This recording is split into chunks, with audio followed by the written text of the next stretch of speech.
Ay, teka lang, before I forgot, you know, me and David, we go a long way. Nakita na, ha? Kasi before, may surprise ako sa'yo. Kasi before, may story talaga kami. Before, kasi baka nabubore lang kayo sa mga cars, may prepare akong video para at least, you know, paano kami nag-first meet ni David. When I was growing up, not what you're thinking, not what you're thinking.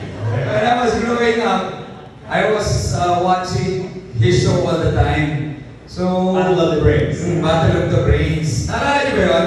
Yeah. Yung mga favorite natin, mga batang 90s. Every time I watch that show, sabi ko, sana mapunta ako dyan.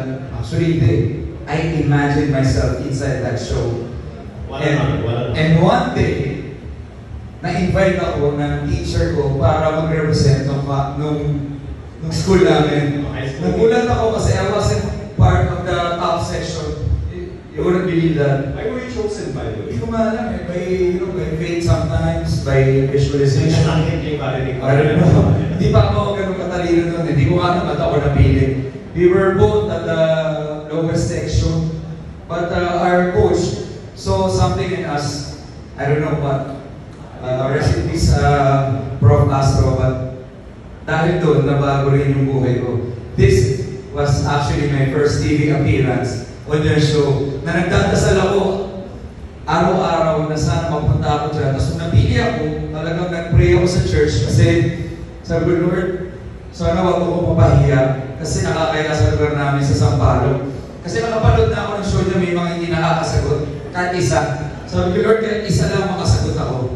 So, I just want to show you the video kasi hindi lang naman kami nakasagot. Umabot pa kami ng grand finals. Surprise to para kay Sir David. This is not my event, ako yung Samuel is before a year president of the student council. He hopes to be a civil engineer when he's through college. He's a sports editor of their school paper. Samuel, something about what is the most exciting or interesting sport to write about? Basketball, because it's my favorite sport. Rigo so Ikaw ba yan? Magic Dragon. That is the correct title. A chemical light produced by the flame of an inflammable material at the end of a switch on wood and ignited in the spark. That's right. You're the champions now. You'll move on to the grand finals and represent Angeliton. How's it feel? Spiritually fulfilled. Wow. All right, happy and spiritually fulfilled. I'm sure you are. I'm sure also excited. But I'll need you to relax a bit. Samuel is 16 years old. Grand finals. Grand finals.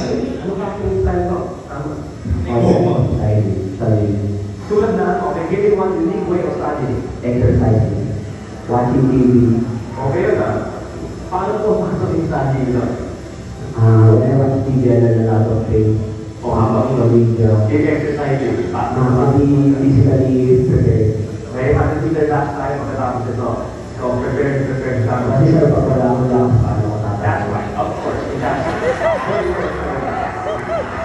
Anyway, kailangan niya yung physical fitness because this is going to be a long competition and he needs the stamina to stay in front. No matter what style of view he avoids, one key test is to remain constant. It has to study continuously and honestly. Maganda yun, honestly. Always be honest. And most of all, just not right, never forget the role of God in your victory. So yan, napanood nyo na. We go way back ni Sir David Santran.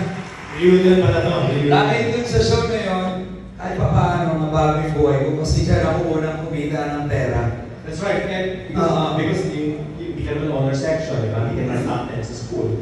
Your life would have taken a different direction. Yes. Right? But I'm pretty sure being the champion, apart from that little money that you won as investment over that, but I guess the sense of self-worth was something that you can't imagine. Yeah, I gained confidence from that show kasi hindi lang isang beses eh.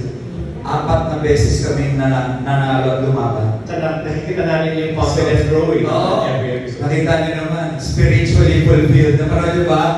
So until now, still spiritually fulfilled. Dito ako una nagkaroon ng pera, dito ako nakabili ng damit ko kasi sa UP wala kaming uniform.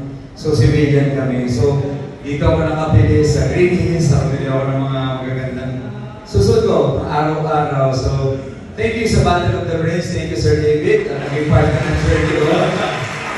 I And that gave me confidence and para mas lalong magsumika, mag-aral na mabuti, and yeah, the rest was history. I'm really honored. I'm really honored. I had no idea a show would have that effect on you, but it's good to see where you are now. Yes, You've yes. come a long way. I mean, I don't know how much you earned in the Grand Final, maybe 50,000. At that time, sobrang laki. Every week, we earn like 15 to 18,000. Exactly. Every time we win. Ang laki nun pag estudyante ka. Kung 15 years old, I was just 15 years old at that time. Ang Grand Finals yata, 16 na ako na nun.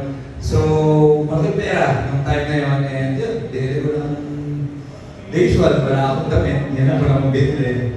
And the rest is history. Yes. Because now look at this. It's just a fraction of your wealth. Yes. But then again, what is wealth about if you're not able to give it away? Right? Yes. So